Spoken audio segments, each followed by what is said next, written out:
9 o'clock, he said. Pick you up at 9 o'clock. 9 o'clock. Sure he'll be here. I'm sure he'll be here shortly. I'll keep waiting. Well, it's mild, but it's windless, see? Yeah.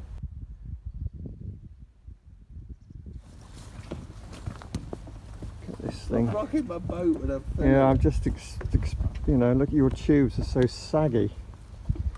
You've always had saggy tubes. Yeah, it's true. What I really want to say again is how many times does it take you to try and start your engine? Yeah, it's got me 10 pulls I have to give it. Yeah, I gave it 2. 2 and we're away. Yeah, it's greatness. But folks, this is a rare day. It's made us both smile. If you look at the lie of the boats in a moment, you see the tide's going to take us out to the mouth of the river, take us over to Newtown, bring us back upriver. There's the tide with us all the way. It's unique. Whoop whoop.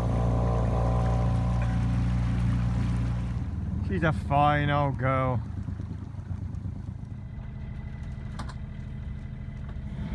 Alright, she's looking clean, even the waterline's not too bad. Finely kept vessel. I think what you're really trying to say is thank you so much for scrubbing the filth, bird filth off my deck last time, aren't you?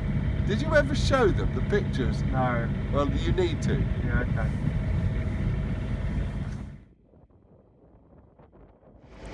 Just like to note that today Dave's decided we're going to go and anchor up and cook lunch on the boat, and then he does this. Look, Dave, what was it you just showed me? Come and do that again. What you just showed me. Can you do it again? What did I show you? You know what you showed me. Can you do it again? Just show me again what you just did. What? Show me, get that thing out your bag and show me what you just did.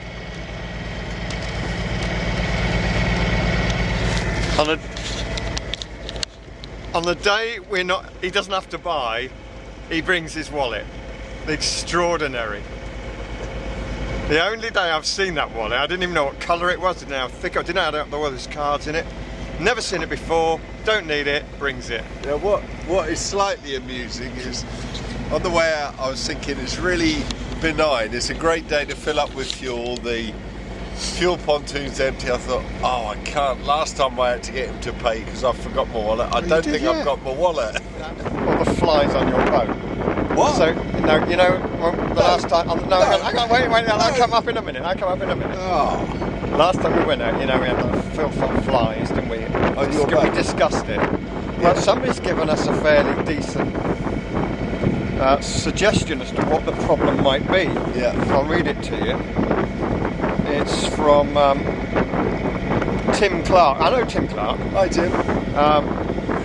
While it's tempting to tease Dave, that's you, about the rotting meat in his bilges, the likelihood is that these are cluster flies.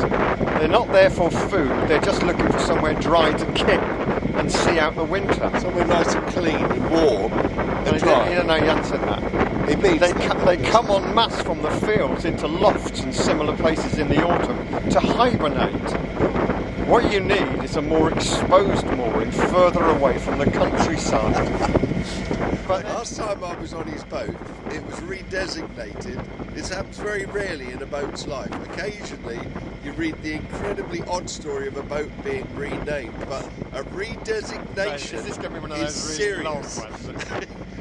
His boat is now called the Induna Latrine.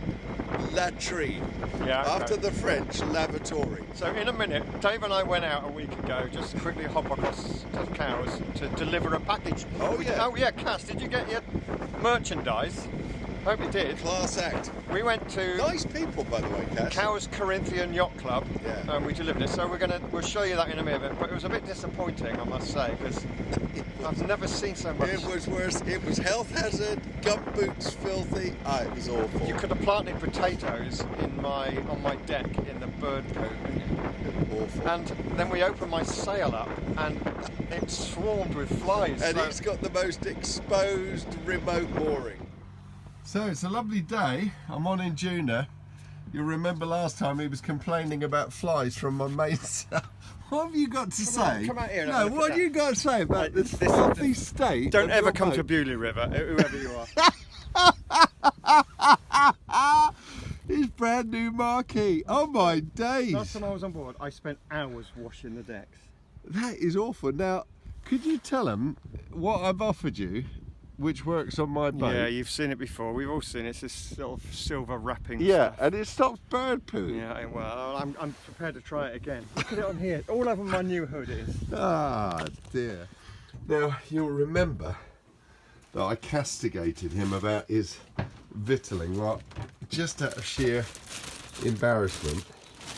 This is what the bag he's given me to bring on board. Look, he doesn't know I'm ferreting. It's very sweet. He got Frey bent on steak and gravy. Look, and we've got sliced carrots, and we've got big soup. Actually, that's good. I'm hoping he's not going to ask because I've forgotten my money again. Forgot my wallet. Don't tell him. So I'm hoping we're going to have soup for lunch, even though we have got an invitation to moor at the Royal Corinthian Yacht Club. He'll tell you why. It's quite exciting. Dave, I think this is so bad. It's probably a public health hazard sailing on it. I'm really angry. I'm angry with him. I don't know who to be angry with. Look at this spray. You could plant stuff in it. I mean, Look down here, I could plant seeds there. Potatoes could grow in there.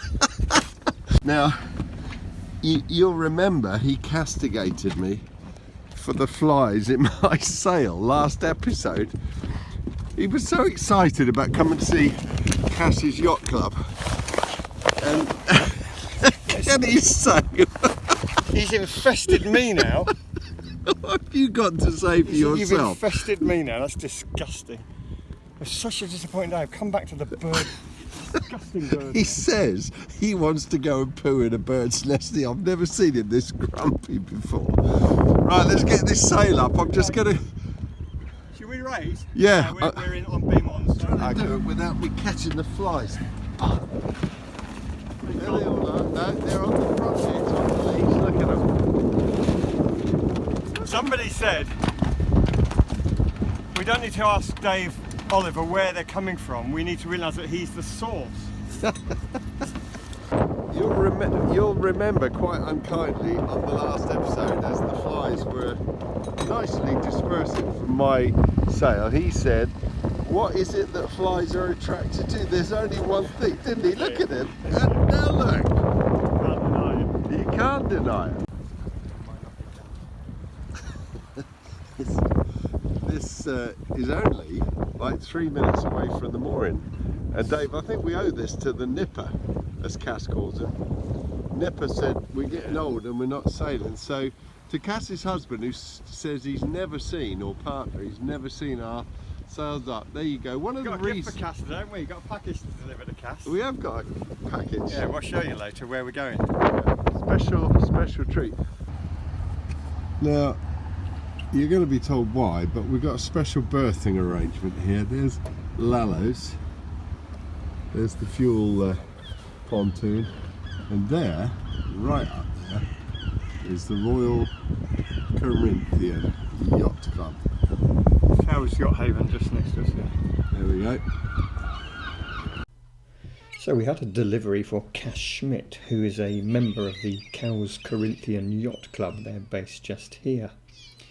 We spoke to a lovely lady named Wendy, and she invited us at no cost to do a lunch stop on their hammerhead. You can see it just here. They have about 1.5 metres or so over chart datum, so it's pretty good for most states of the tide. Easy to find just south of Cowes Yacht Haven and just north of the fuel facilities. I'm a tiny bit disappointed they don't do any food here at the Cowes Corinthian Yacht Club. But Dave's even more disappointed because they haven't got a hose on the pontoon. What do you think of that with your dirty boat? Yeah, that's the only bit of advice we give you, Corinthian, is get some hoses. Then when people like me arrive in the filth, we can leave that off of your pontoon and clean it up. Yeah. can I just say, it's the dirtiest boat I have ever sailed on. The dirtiest boat that's ever arrived at Corinthian. How's Corinthian Yacht? That is for sure. Dave, Mike Hotard, or Hotard, sorry Mike, I don't know how to pronounce that name, but I think I'm a bit of a pragmatic sailor like Dave R. No, I don't like this guy, do I? I think I'm a more pragmatic sailor like Dave Roberts. Pragmatic sailor like Dave Roberts. That does most of his own boat maintenance. We would rather be sailing than cleaning and polishing things. Can I ask if Dave O's spends a lot of time cleaning his boat because someone else helps him fix and maintain it? Yes, you can ask that. You can ask that, Mike. Yeah, I feel like that's a question with a barb, like a hook, you know, like a little barb in it. But no, Mrs. Oliver likes a clean boat, you know, and trying to keep the family happy. I like a clean boat. He doesn't, apparently. No, come on. No. Have you ever gone on your boat and said, this is so clean, it's beautiful? You've done it a few times. You did it. You did. Once. We go off course, but No. Have you noticed there's no sail up again today? In defence, I have to tell you, the ensign at Buckles Hard was hanging limp, soggy, vertical. There's not even enough wind to what you pointed at. Oh, they have got sails up. not a lot of wind though. There's not a lot of wind, is there? Dave, Yeah. Keith Pallet. Why do you always pick certain No, ones? it's Yeah, just- you do, don't you? I need this So same chaps, list. that's where the flies come from. He's talking about your boat now. We followed you out. Opened the sailbag, covered in flies. We were from us. We were still washing them off when you came back in the dark. Sorry about that. He thinks you're the source. Yeah.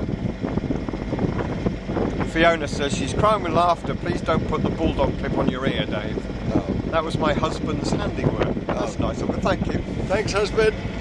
Great job. A little bit cold for it today. Even he's in beanies. Anyway, this is what Fiona says, and this is the important bit. 'Cause Oh. do you remember you tried to scrounge a new dinghy off of her? No, I just said she's a lovely lady and she's giving, and it's more blessed to give than receive. By the way, my tender needs a replacement. Yeah, it was just offering. I mean, it was on the news today. Philanthropy is down. Gus Donaldson said we need to encourage people to be philanthropic. Actually said that. Fiona said, I'll tell you what Fiona said. Okay. I will not be buying a new tender for you. Fiona. But if it's the blessed that give, I could do with some new decks on my old girl. Ticket to ride, maybe, not ride on the island. By the way, I like the idea of being Siren. Oh, Siren Wonder. very good. Fat Tomo. Hey! Fat Tomo. Tomo says this.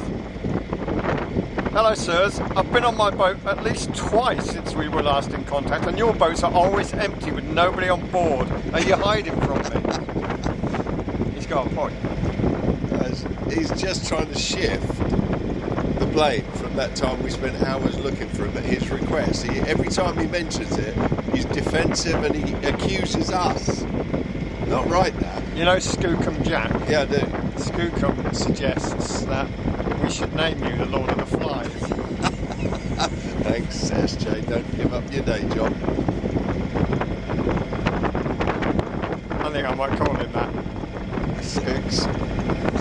And we're embarrassed about the manner in which we made it.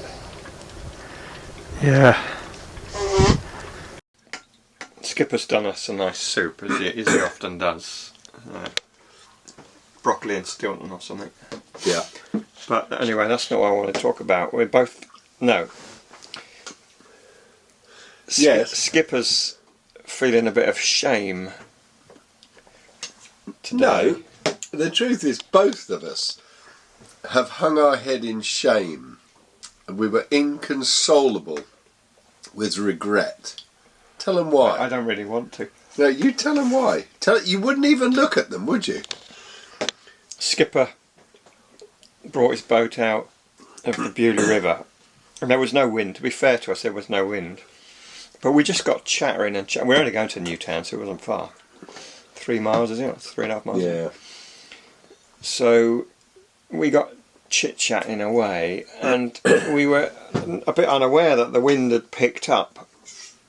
and by the time we noticed it, we had 12 knots of wind, and there was a boat, a sailing boat, overtaking us under sail alone, tacking, still going faster than us. Put another tack in. Yeah, we thought he's tacked away, so we'll go into, it doesn't matter, we've got an excuse because we were only going a short journey into Newtown Creek.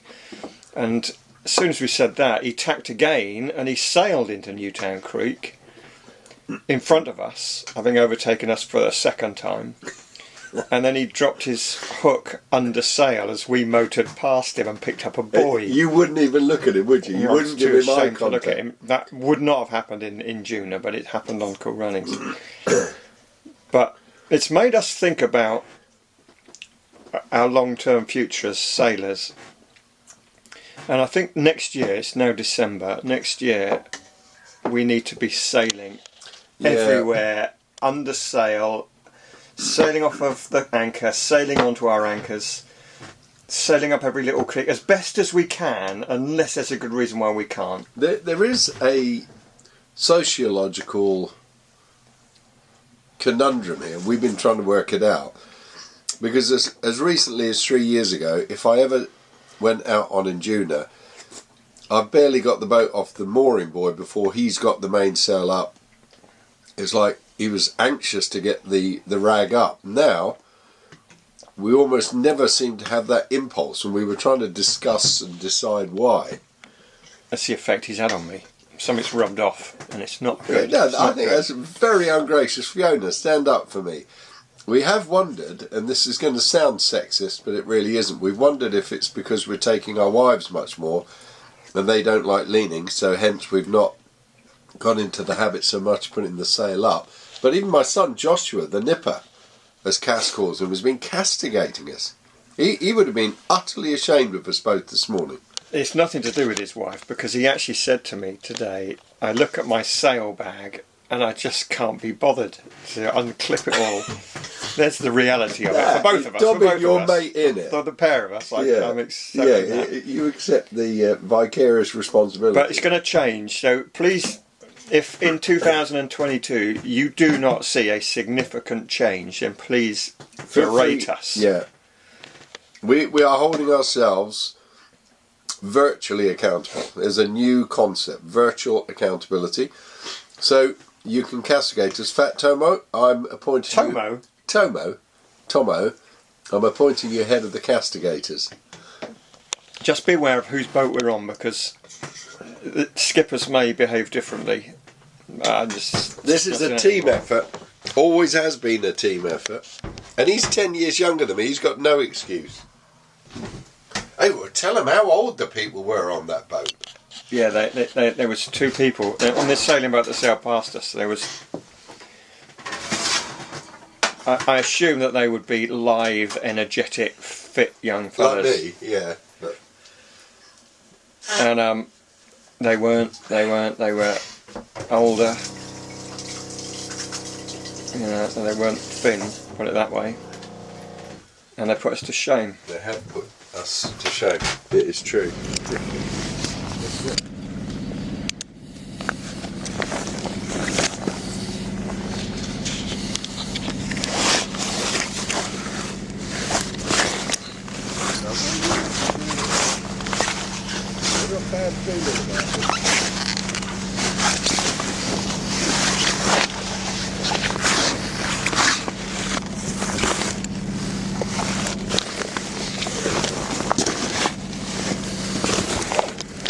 David Oliver, you're fly free. Whoop whoop! Extraordinary. What's happened? You were just trying to get points. You were trying. They've all come to me, haven't they? Yeah, for sure. What a strange thing. Sure, I was going to find them in there.